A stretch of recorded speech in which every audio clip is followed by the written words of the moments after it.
What's up, y'all? Wes Rucker spent almost a decade dropping hot takes on Tennessee sports for Channel 10 during historic away games. And Wes, there's been a lot of talk leading up to this bowl game. And closer to Rocky Top, we featured his fun and thoughtful insights on a Sunday sports show. You're fire, Wes. You're fire. Some spots in Florida that's going to be in the swamp. They're going to have a couple of runs at you. They're going to make a couple of big plays on offense, defense, special teams. Wes Rucker, Wes, what did we hear from Dave Hart? What did we not hear? Yeah, Emily, it was an okay performance from Tennessee. Most recently, loyal viewers caught him daily on 10 at 3 with Wes Rucker. Even if I have an opinion that I think can be backed by numbers, I will tell you this is what I think, and here's why I think it. Launched in late November, he laid out the plans with 10 News anchor Brittany Bailey. We are so happy to have you here at WBIR. I'm so happy to be here. You know, I've been on the station several times. Yes. Where we're not strangers to each other, but joining in this capacity is just so exciting to me. You could catch him daily for the full hour streaming, but online he was prolific. Play-by-play, analysis, and memes comboed with a on-point take for sports insiders. If you'll forgive me here, got to risk it to get the biscuit. But if you're one of his more than 140,000 followers on X, you know he felt privileged to cover sports, but he coveted family. On Valentine's Day, he wrote to his wife, "To my forever Valentine, a 5'10" statue of perfection whose existence is the reason I regret nothing in my life, because every step in that life led me to her." Wes ended the post with another line that is, well, pure Wes. "I love you. I'm sorry I covered 3 games today."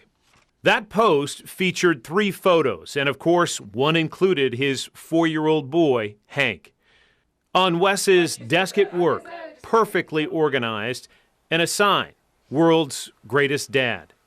Wes was open about his little boy's health struggles, the kidney concerns, agonizing visits with doctors, the good, the bad, the scary, and always praising the loving care Hank and the entire family received from the doctors and nurses at East Tennessee Children's Hospital. Earlier this month, Wes announced brave little Hank still gets to keep both his kidneys, saying in the post, "If I could hug everyone who works at East Tennessee Children's, I would." Right now, we hope you hug your loved ones extra tight in honor of Wes. Sports writer, show host, but most importantly, Hank's dad and Lauren's husband. Wes Rucker was 43. And we welcome you into the studio that Wes built. My name is John Becker. I'm an anchor here at WBIR, and I'm joined by my colleagues, John North and Corey Presley. John is our veteran investigative reporter. Corey Presley is our news director and boss. In front of us is Wes's tablet and his pen and his Children's Hospital mug. Unfortunately, he is not with us after a crash took his life yesterday. We are here to reflect on Wes, his impact, and what he did, not just for us, but for our entire community. And we hope you stay with us for a little of that today as we do our best to honor our colleague, Wes Rucker. And I want to begin with Corey Presley. Corey, you hired Wes, and he was not just a colleague, but a friend. Yeah. You know, I started following Wes when I was overnights in Columbia, South Carolina, and I had an hour-long drive, and I listened to him on the Swain event, and it's just something about him. He was engaging, right? You wanted to know more. You listened when he spoke, and that was back in 2017. So the opportunity opened up in 2025 to bring him into WBIR, and had a conversation with him at Steamboat Subs, and he was so excited because he wanted to keep serving this community in the only way he knew how, and that was talking sports, giving real text or giving real context to what was going on, and being brutally honest about it. And so we talked for months. How can we get him here? We looked at, we probably need a space like this, because if you know Wes, he's not going to say anything in 5 seconds. He's gonna take some time. And so we built this, and JB, what you said off the top, this is the room that Wes built, and over the time we've had it, 72 episodes of 10 at 3. Maybe we should name this room after him. I think that's well on its way. And so, look, I got to know him really well middle part of last year, and throughout this year we talked a lot about our sons. Carter, my son, 2 years older, or 2 days older than Hank, both at UT Medical. So we were passing ships. And just, Hank loves cars, Carter loves cars. We always joked about the play date that we would get together, but unfortunately never could organize. So, look, it's heavy in this room, gentlemen. You know, it's been heavy for 12 hours now. It has been. And we just want you to know that we are feeling the love, and just proof of that and his impact on the community is what the GoFundMe site for him and his family and benefiting them has done today. We have seen national sports figures as well as coaches at the University of Tennessee, including Josh Heupel, who just said a wonderful tribute to Wes Rucker online, and is one of the reasons that we are seeing the GoFundMe site for Lauren and Hank and their unborn child just skyrocket right now. John North, I want to talk with you a little bit about that online explosion of grief and remembrance. Well, like everybody in this room, I didn't sleep very well last night. And so when I finally got out of bed about 7:30 this morning and got my coffee and sat down at the computer, I turned on Twitter, which rightly or wrongly is one of the first things I do, and I was astonished at what I was seeing. I was like, oh my gosh, I can't believe it was person after person, fan after fan, sports writer after writer talking about him, and they all said the same things. Fantastic family man, great sports authority, one of the finest people you're going to meet. And I was like, I cannot remember the last time I've seen something like that, where you had somebody after his abrupt and very sad passing just immediately draw that kind of reaction. And we hadn't even commented at that point. We had made the deliberate decision to kind of hold off, give it a little space, but the word had gotten out, and it was phenomenal. Jen Triestis, who is in Italy right now covering the Olympics, usually writes sports for the Tennessean, for the USA Today network, somebody I always read on Sundays especially. He had a tribute saying, one of my best friends is gone. By the way, Ellis Rold is preparing a story in which she communicated with Gentry and some of the WBIR alumni in sports who used to work here. So we've all been kind of astonished. I will tell you that me personally, having been just so kicked in the gut yesterday afternoon by what was happening and having a hard time absorbing that, because we'd just seen him leave the newsroom. It was gratifying to me to know that was what people thought about him. Corey, I want to bring you in again as we look at a photo of his family, and just for a second mention Jason Swain, because Jason worked with Wes for years, and he said the sudden loss of Wes Rucker has left a deep void in many lives.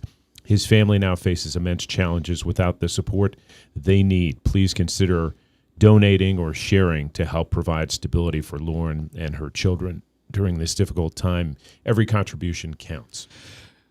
It does, and the hardest part I think about my role is when tragedy strikes.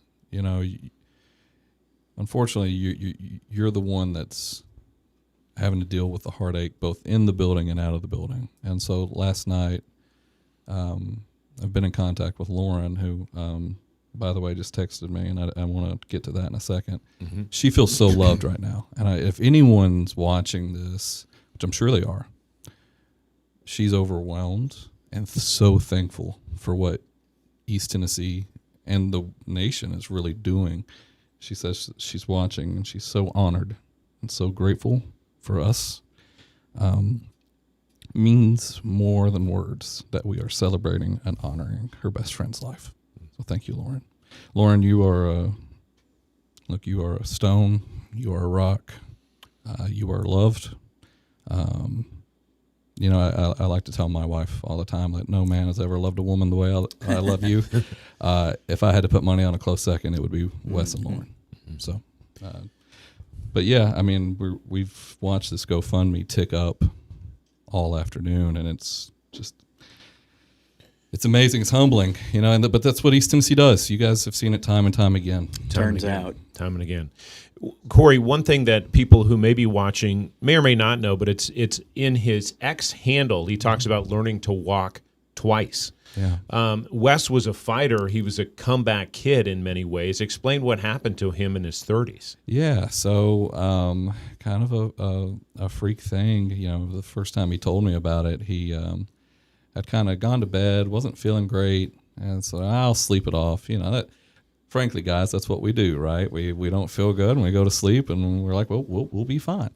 Well, he woke up the next morning, and he couldn't stand. He fell to the floor, is what I recall him telling me. Mm. And that's when he knew he had a problem. And so they got him to the hospital, and the way he told it is he had a pretty frank conversation with the doctor. And the doctor said, all right, well, there's going to be some things that aren't the same anymore. So what do you want us to prioritize? And he said, I want to be able to walk, and I want to be able to live a mostly normal life. Those are the two things I care about. And the doctor said, well, you might have some pain, or you might have some numbness. He said, I don't care about any of that. I just want to be able to walk around. I think he even said, I want to dance with my wife. Mm. The doctor said, hey, it's going to be tough. This is not going to be an easy road. And he said, as if you knew him, he always talked about his dad and how his dad was a contractor and did a lot of construction work. He said, I'm not afraid of hard work, and he wasn't by no means. And he worked hard, and he got back on his feet. And the way he walked around this room, you could never tell that he I never knew. There are several people in this room who came up to me, who interacted with him on a daily basis, and they're like, I had no idea he was a stroke survivor. I didn't. And that's just a testament to who he is. He's just he's a wonderful man, a dear friend. I was to talk more about who he is. The last text he sent me was to flag me on an issue someone else was having in the building. They were having a computer issue, and they felt like they were trying to duct tape it. He was like, please fix this. Like, please. Like, he was always advocating for other people. So he's just, man, he's a real gem. I want to take a moment, John. I'm going to bring you in just a second, but there's so much levity to Wes, and we dug back in the WBIR archives. And Lauren, I hope you're watching, and I hope you take this in, because this really pleased us to catch him playing hooky. If you don't mind rolling that, Tom, we'll watch that for a minute. When we first met Wes Rucker here at WBIR, his days as a renowned sports journalist were but a twinkle in his eye. In 1999, as Knoxville Catholic was set to move from East Knoxville to its current location, Wes, as he would be known to do, gave his honest opinion of the situation. We drive by places every morning that make us realize how lucky we are, and we don't get that now. By pure happenstance, we ran into Wes again 2 months later, this time under more suspicious circumstances. You go to what school? Knoxville Catholic High School. I thought they were in session today. It's hip to skip. It's hip to skip? It's hip to skip?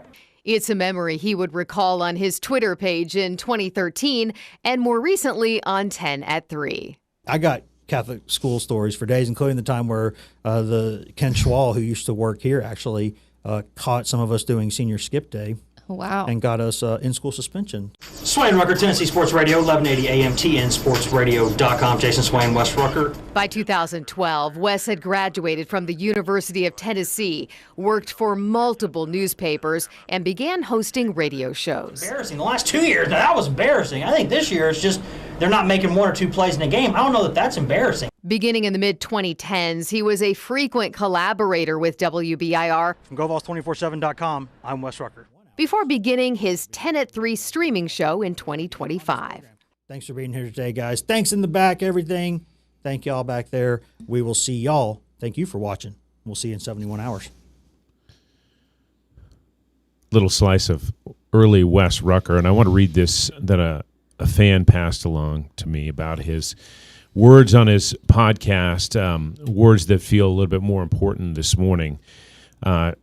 They write, and this is what he said: be kind to each other, guys. Just try to be kind to each other. There's just not nearly enough people in this world being kind to each other. Especially today. And having a basic human empathy and dignity. Let's be better to each other. Let's be good. See you guys. Let's be good, John. Yeah, that's...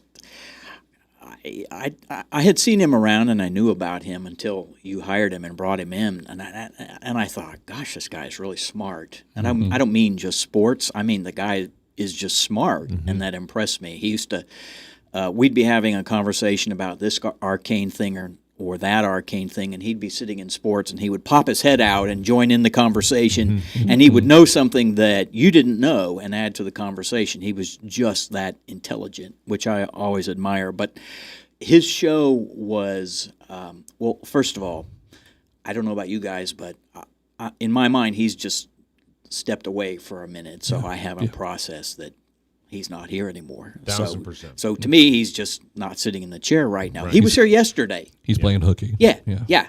He would appreciate that probably. He was here yesterday, but like last week, because he's so knowledgeable about sports and what have you, the day before the Joey Aguilar hearing in Chancery Court, which as we speak, we're waiting on a decision, I said, would you mind, can we shoot the breeze a little bit about that? We can sort of set the table on what's going to happen, what to expect. And he's like, oh, yeah, that's cool. So I was really delighted and had fun sitting in this chair right here, talking with him about it and bantering about it with him and feeling like one mind was sort of engaged with another and bouncing stuff off and having a really fun time in a conversation. And I know Tom, who's with us sitting behind me, got to experience that every day. It's a little selfish of me to say this, but pardon me, excuse me for saying it. He knew that my grandfather had been a sports broadcaster. I think when he first started here, somehow we talked about it. He was a Cubs fan. My grandfather once, long time ago, announced Cubs games, but that wasn't the main team he worked for. And as we were talking last week after that Aguilar discussion, he said, you're a baseball fan, and this summer we are going to do a show about that. And I just thought, man, you could not have said a better thing to me right now. That was awesome. Corey, you've got one of our colleagues. Yeah. So this is, hey, Elijah, we're going to come to you in just a second, okay? I want to set something up. So I believe a lot of what I do is relational when it comes to bringing people in to this building. Because if I know you, and I know you're a hard worker, I want to work with you again. Wes was someone I knew how hard he worked because of the stuff he'd done prior. This next guy, when I told you I was working in Columbia, he was also working in Columbia. His name's Elijah Nixon. Elijah's one of our great sports folks. And he and Wes, they bonded very, very quickly. Elijah taking some much-deserved rest and time today, but wanted to come in on the phone. Elijah, we're going to try this. I don't know how well this is going to work, but can you talk, if you can, about? Yeah, I got you. Can you talk a little bit about you and Wes's friendship? Yes. Wes was he was a funny guy. We all know that how good of a writer he was. He had great punctuations after every sentence, but if you talk to him in person, he was a run-on sentence. Like he will keep going and going. But the thing about what I really liked about Wes was he was true to himself. No matter what nobody said or how somebody felt about him, he was very passionate about what he said and how he felt about situations. And that's why I think how our bond really started, because it wasn't like anything that he was doing was for a facade, like for Twitter. What he felt is what he said. And I remember some of our conversations that we had. It was one that we had to park in his far garage going to the Oklahoma game, and he was just telling me about, what to expect in Knoxville, what to do. And he made it so easy and so calming when I moved down here, because it was like he just was telling me, hey, this is what it is. And I remember one of our last conversations, it was the LSU game, and I was shooting a stand-up, and I kept messing up on one word and things of that nature. And he said, Elijah, you know what you're talking about. Be yourself. And I just looked at him and I said, thank you. So, and I did it. But Wes was a great guy, man. And he talked about Hank, and he talked about Lauren, and he talked about his daughter that's on the way. It just hit me hard when I heard the news, because I was ready to tell him everything that happened birthday-wise for myself that I just celebrated. And it's just gonna hurt, because every day, the same day I tell him I'll leave. Before I leave, I'll say, tomorrow's a new day, and I'll see you the next day, Wesley. And he'll be like, right on, brother. And that was it. But yeah, it's kind of hurt that I won't be able to say that too much longer now. So yeah. All right, Elijah. Appreciate you calling in, man. Love you. And if we can do anything for you, you know where to find us. Okay. Yes, sir. Thank you. Appreciate you, Elijah. One thing we have, Corey, that you brought up is Wes's last words on his final podcast. And we want to listen to that because I think it offers an even more poignant lesson right now. We say what we think. You do not have to agree with me. I do not make that a requirement at all. But you will always know what I think. You will always know what I think, because I am not smart enough to hide it. I'm not, and I don't care to. I think transparency is the only way for us. I think as close to full transparency as you can be. And I've said this many times, and I offer this as a PSA now and then.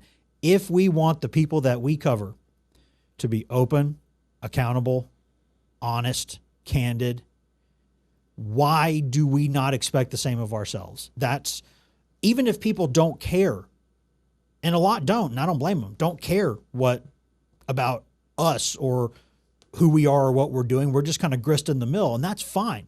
That I don't take that personally. If somebody else stepped in and did my job, you'd still follow that person, because that's the team that they cover the teams that you want to see. It's not about us. I only do it, and I try to emphasize this. I only do it. I don't even care about myself. I don't, really. Even I'm not sure anybody in my own house cares about me at times, if I'm being honest. Or what I think. They care about my existence, not what I think. But I'm just trying to be the example that you want to set in the world, right? Do not be a hypocrite. My parents did not raise hypocrites. They did not raise hypocrites, and we don't abide by that. We don't tolerate it. John, his precision as a writer, I think those of us who do it every day can really appreciate.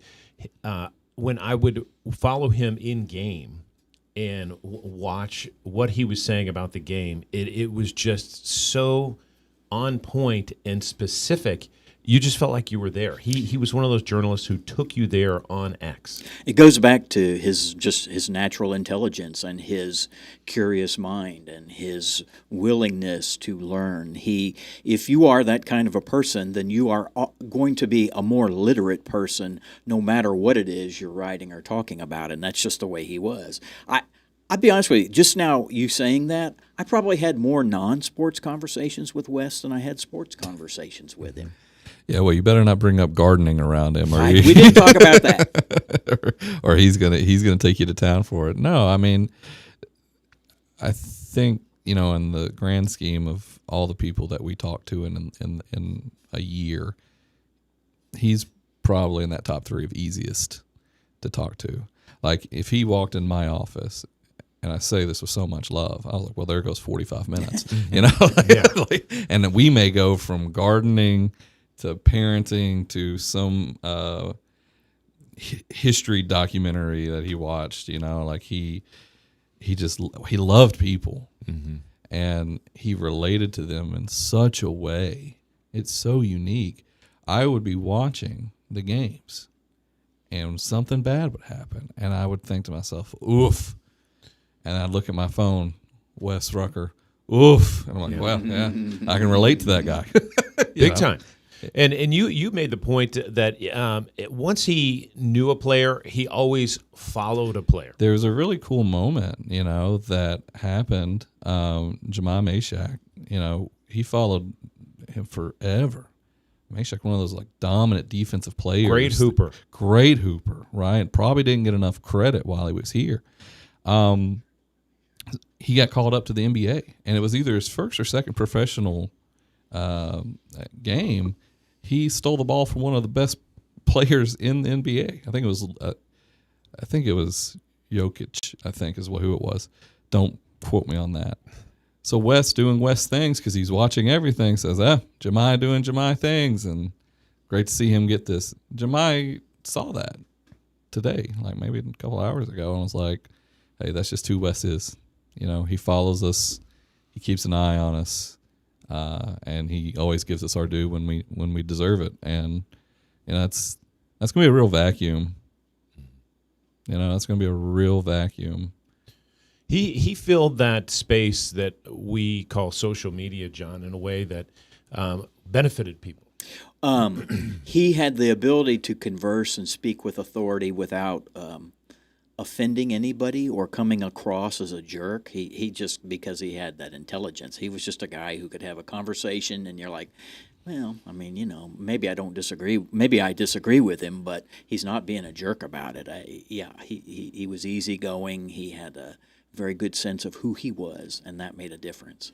What struck me as well is just Corey mentioning Jemai Mashak. We also heard from these coaches who he covered and didn't always say great things about. He was real, and I think they appreciated. Nothing proved that more than the remarks today by Coach Rick Barnes at the University of Tennessee. Let's listen to what he had to say about Wes.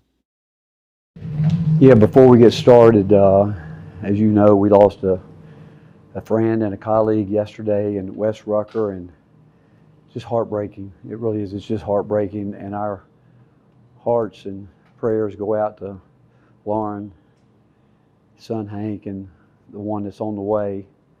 And we just ask that God will place a holy hedge of protection around his family and his entire family. And Wes was a wonderful person. He really a wonderful guy, and covered athletics here for a quarter of a century, and such a part of the UT family and the sports family here in Knoxville. And we just ask that today at some point you say a prayer for Wes and his family. And I know that, again, we're going to miss him dearly. He loved what he did. He loved his family. And I'm just thankful that God allowed him to be a part of my life for the last 11 years. And again, today at some point in time, I just pray that you pray for his family. Coach Rick Barnes about Wes Rucker. And John, we touched on this at the top, but Wes's son Hank had dealt with some serious kidney problems, and he placed so much love and faith in the people at Children's Hospital, who we have had such a wonderful relationship over the years, and this is what they had to say about him. We are saddened by the loss of an influential community member and avid Children's Hospital supporter, Wes Rucker. We are grateful for Wes and his family's continued support for our mission over the years. Our deepest sympathies, thoughts, and prayers are with his loved ones. Well, at the start, as you said, we talked about what really mattered to him. His kid and his wife were the most dear things to him. There's a another mug, I think, at his workspace at his desk for Children's. I mean, nothing is more deep than a love for your child, and it was profound for him, and he was always grateful to Children's for having helped his little boy, who is a pistol, by the way. Yeah, we a love real when he come character. in. Oh, yeah. Oh, I think he was in several times, and the first time I was like, oh, this is a cool little dude. I like this guy. But it was, and I'm glad they were able to help Hank, too. Yeah, I loved his. There's a shot that we did of Hank where he's wearing that Hot Wheels cap that Corey mentioned. He and his son love to play cars, and that seemed to epitomize a little rugrat whose motor is driven.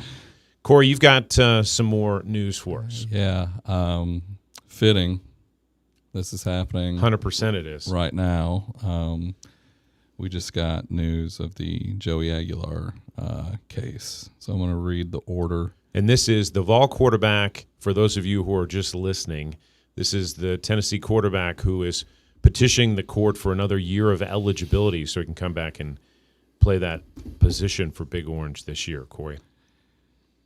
Yeah, so, and of course, my fat thumbs have gone through and hit the wrong spot. But here's what it says. According to the order, accordingly, it is ordered, adjudged, decreed as follows. The temporary restraining order granted in the ex parte temporary restraining order entered on February 4th, 2026 is dissolved. That the emergency request for restraining order and temporary injunction filed by Jose Joey Aguilar on February 4th, 2026 is denied. And that the civil action shall be set for a trial on the merits on a date that is convenient for the parties and the court. Mr. North. So there you go. Thumbs down from Chancellor Chris Haggerty. That's very interesting. In covering that, Emily Ray Cochran, our colleague, and I sat there, and it was a really lively discussion. The chancellor was really poking both sides, challenging both sides, kept telling Aguilar's lawyers, give me some proof. I need proof. I need numbers. I need to know how this is really going to affect. He also pushed back on the other side, and it's fascinating. That's when a judge is doing a good job, when you're not quite sure how it's going to come out. But he did not buy ultimately arguments that the quarterback made and that his lawyer made, and his lawyer, by the way, is a terrific attorney.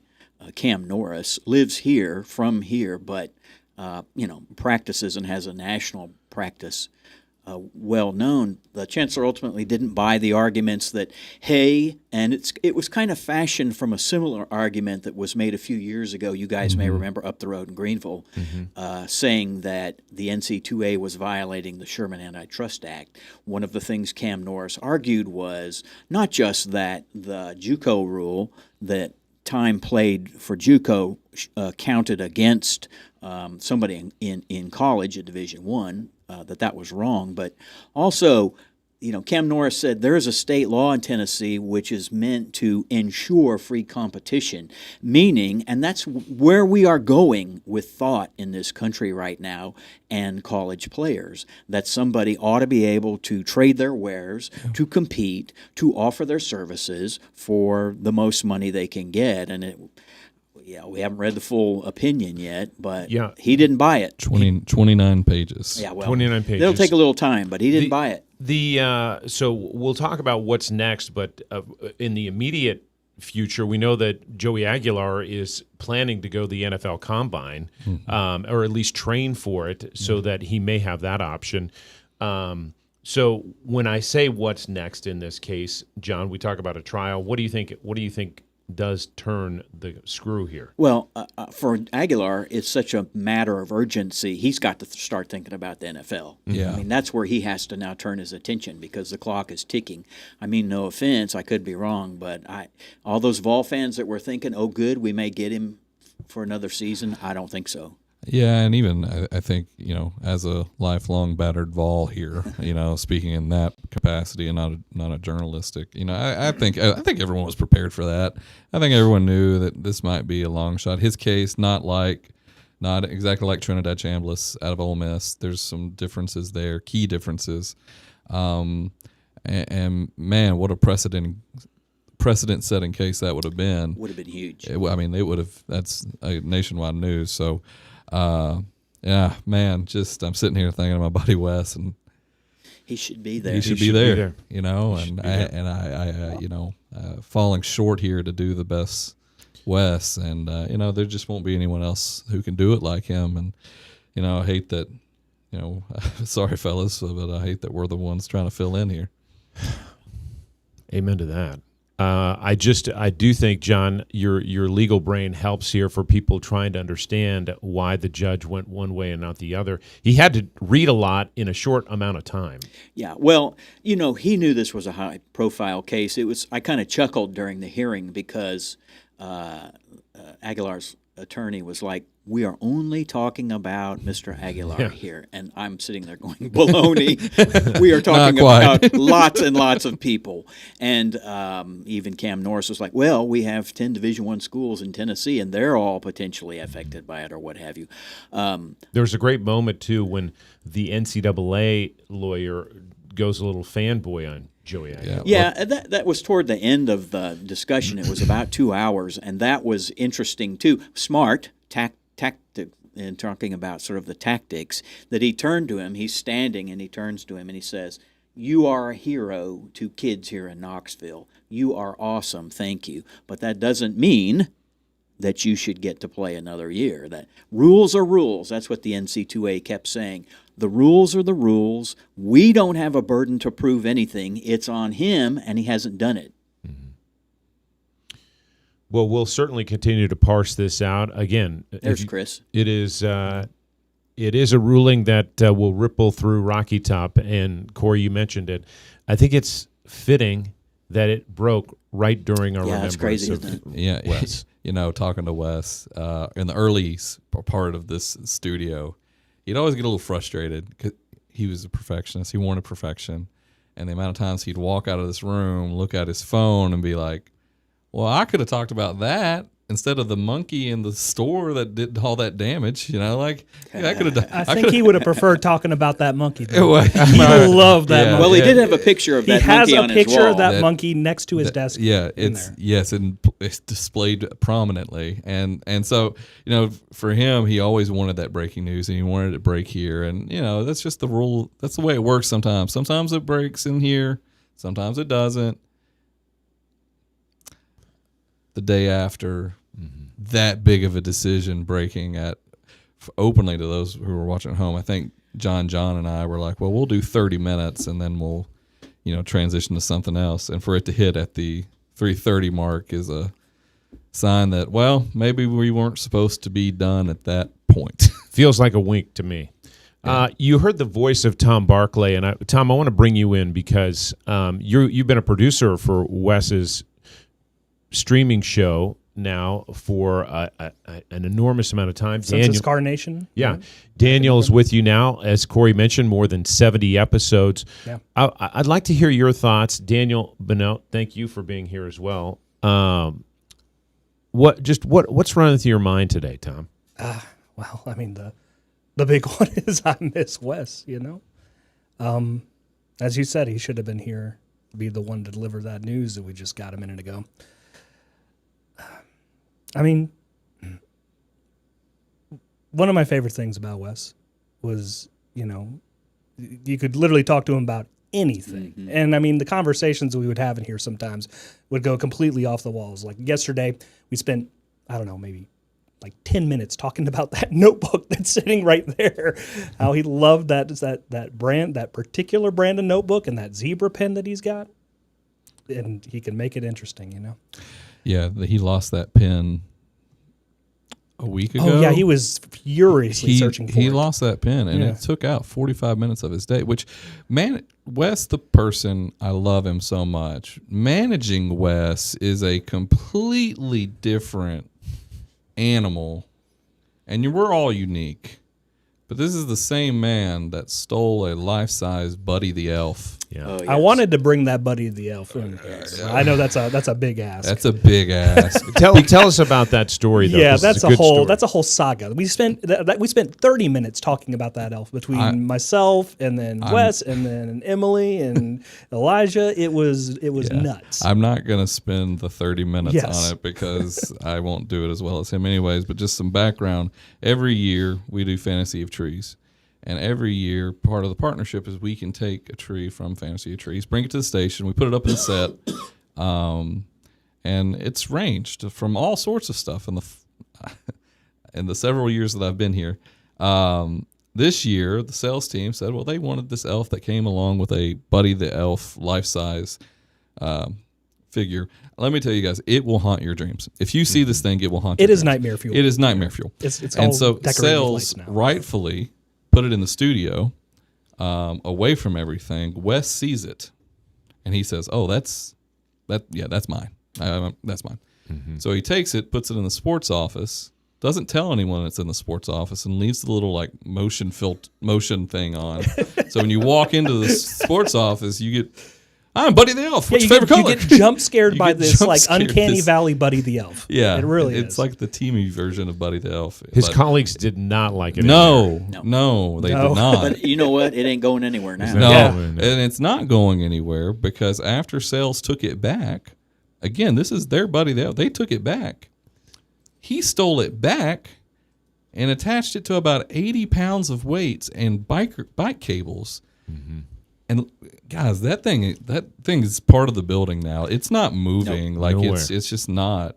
And again, just a summary. And I thought some guys at my church, they were like, "Wes, what's it like?" And this was in the middle of the Buddy the Elf saga. And I'm like, guys, I'm currently managing 2 departments who are fighting over Buddy the Elf, and the main instigator here is Wes Rucker. And that's all you need to know about managing Wes. Oh gosh, you found it! Oh my goodness, is that not? I mean, does that not it's very scary. just creep you out? The face is look scary. at Not Katie's. Katie. It Not- says, not "I am yet." terrified" as the subtext on That's that the appropriate reaction. It is. It's the PG version of what many would say. But yeah, that's. Man, Tom, I'm gonna miss that. Tom, what will you miss in terms of a colleague, but also if somebody wants to watch one of the podcasts that really you think is Wes Rucker at his finest, is there one that stands out that you were a part of? I mean, that Buddy the Elf one that we did was possibly the most vibrant of the episodes we did, which is it was classic Wes, him just finding a tangent and then just exploiting it for all it was worth for the entirety of the show. I think we spent maybe about 10 minutes, if I remember correctly, talking about basketball after it, and that was about that. I mean, it's really difficult to pick one episode. I think a really good one.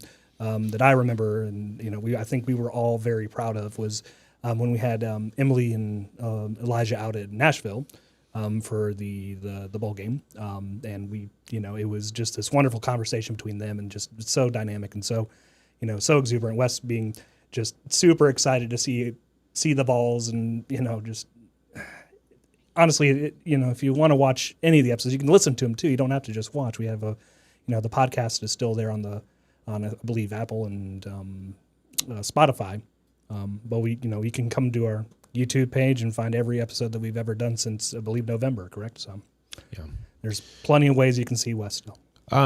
We also, you mentioned them, his colleagues. He's been tight with Elijah. We heard from him earlier, and Corey, you're on the phone with Emily Ray Cochran, who's another colleague of his in the sports office.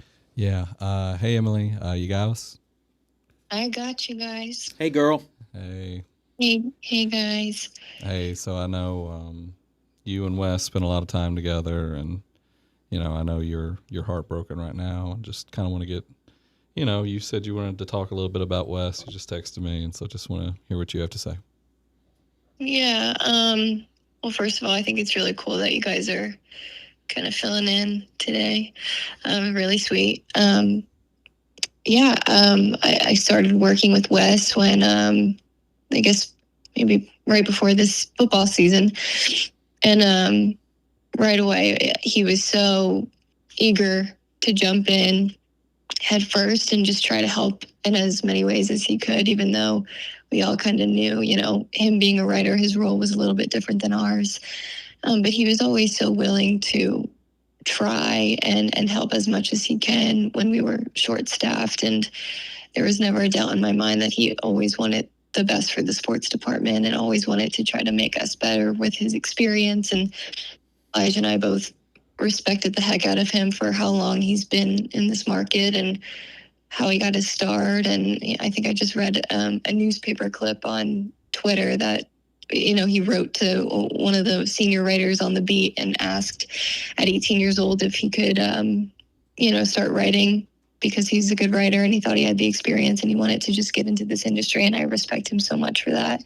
And that's kind of how he always treated this job. And he would tackle on, 3 sports in one day. I remember, he did the show from Monday through Friday, but, baseball season is approaching and he didn't know what off day to take off because he never really wanted to take an off day because he was so passionate about this job and, the people working in this building. And he was so eager to make relationships with everybody. I think Elijah also mentioned just how much, of a good person he was when it came to listening to other people's stories and wanting to get to know everybody at WBIR. And yeah, I spent 6 hours in a car with him to Kentucky, and we just yacked and laughed and laughed.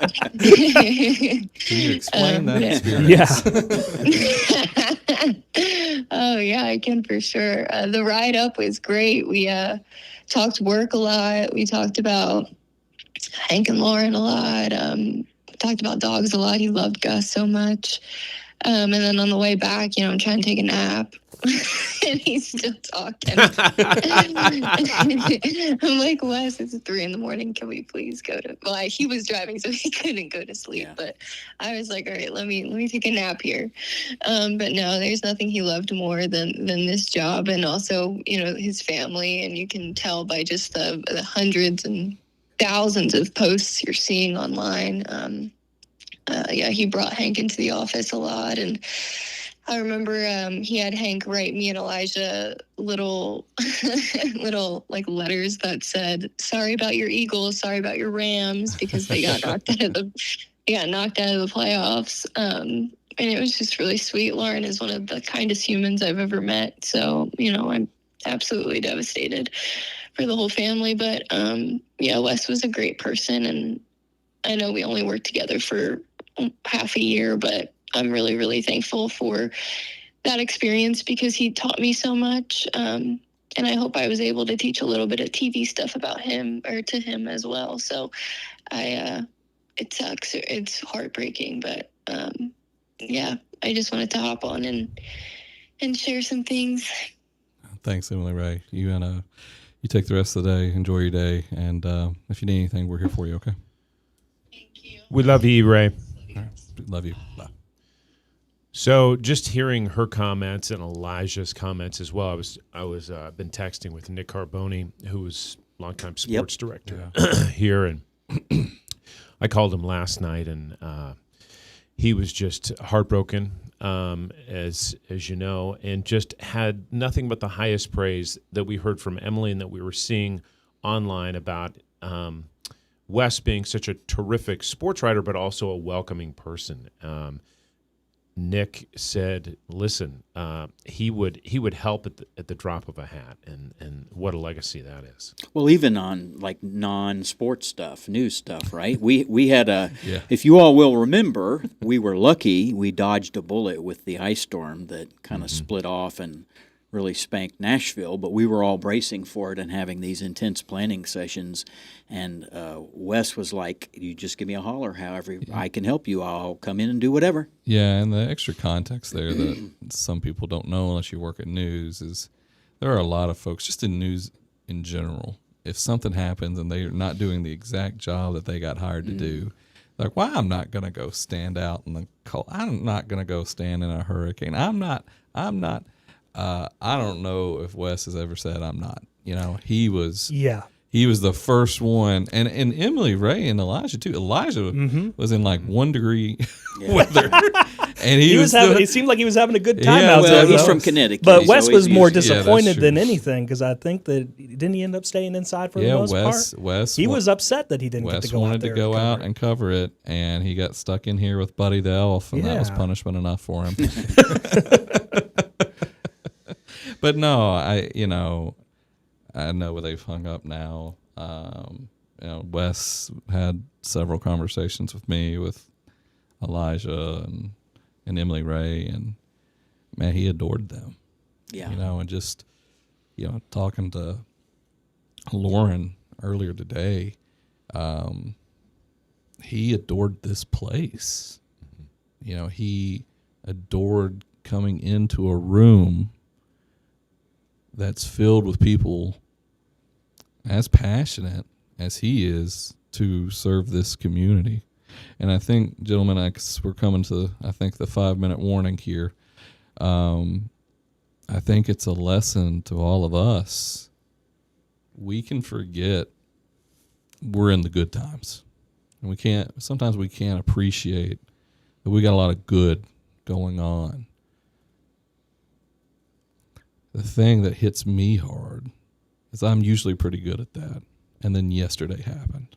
And I realized I haven't been living and appreciating and loving on people probably the way I should. And so, but that's no more. I think it's an opportunity for all of us to, one, if you've not, I said it this morning in the editorial, if you've not called someone that you love today, you have no other excuse. It's a outright challenge at this point. And don't text them, don't email them, don't leave them a voicemail. Get them on the phone. Better yet, go see them if you can, because you never know when it's going to be your last chance. John, any final thoughts? I just would agree with that.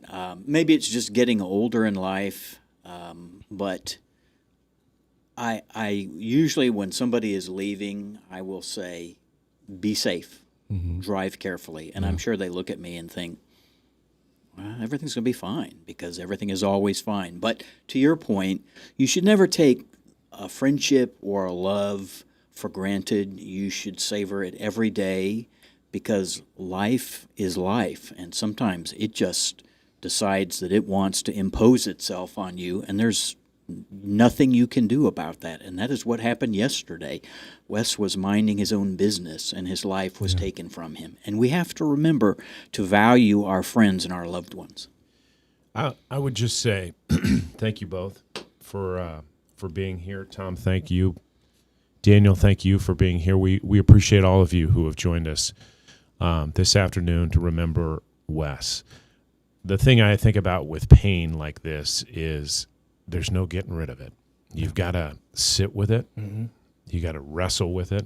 And then you got to find a way to do something good with it. And I think that's what Wes would want. My final words to him were yesterday, walking out of this studio, and I said, Wes, the studio is yours. And in my mind, this studio will always be Wes Rucker's studio.